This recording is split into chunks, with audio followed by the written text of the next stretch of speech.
অনেক সময় ভাত ছিল না, এরকম ভাত খাইতে পারিনি।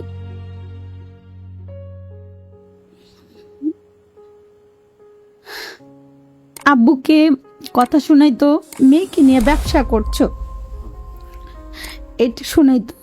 আব্বুর অনেক কষ্ট লাগতো।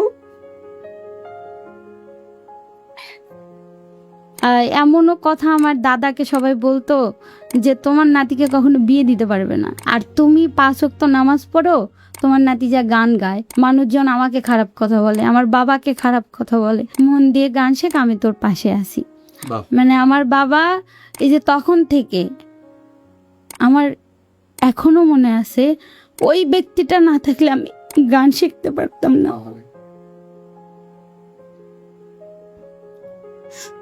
তখন আমার শিক্ষক জিজ্ঞেস করে না যে কার কি ইচ্ছা, কে কি হতে চাও, তো আমি সব সময় বলতাম আমি শিল্পী হতে চাই।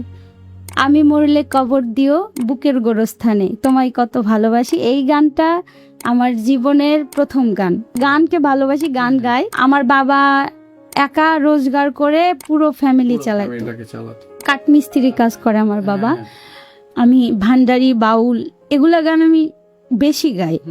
কতটুকু ভালোবাসা আর কতটুকু কণ্ঠের একটা দরদ থাকলে যে উপজেলা চেয়ারম্যান তোমাদেরকে এত সম্মান দেয়, এই এতটুকু পানি ছিল।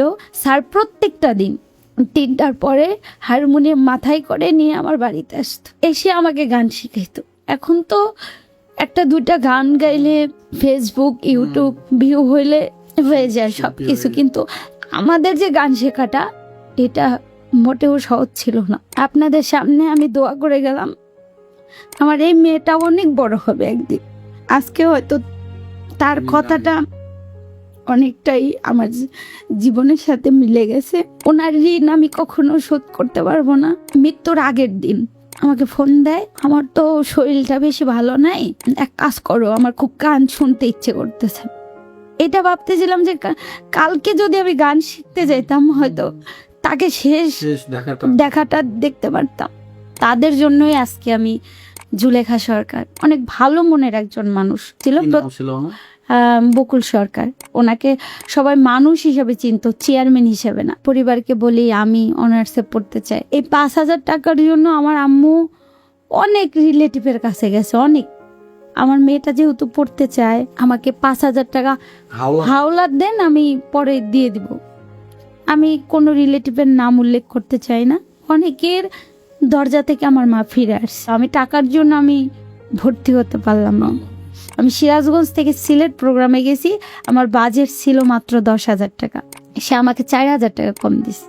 আচ্ছা, পরে বাসের ভিতরে আমি খুব অসুস্থ হয়ে যায়, এমন পর্যায়ে হয় যে আমার বাবা ভাবছিল হয়তো আমার মেয়ে মরে যাবে। এই 6 মাস সব শেষ, মানে একদম পথে বসা, মানে পরিবারটা একদম পথে বসা।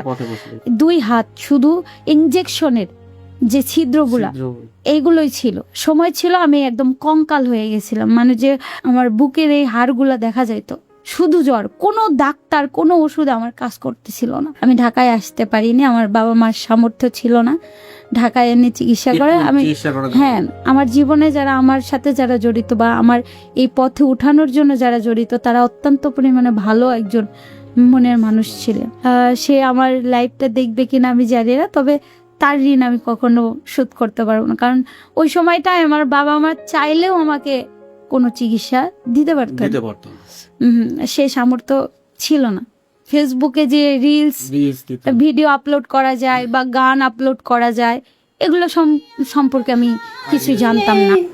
জোড়া লাগে না ভালোবাসা, মায়ার জিনিস পুতুল খেলানা, ও ভালোবাসা মায়ার জিনিস পুতুল খেলানা।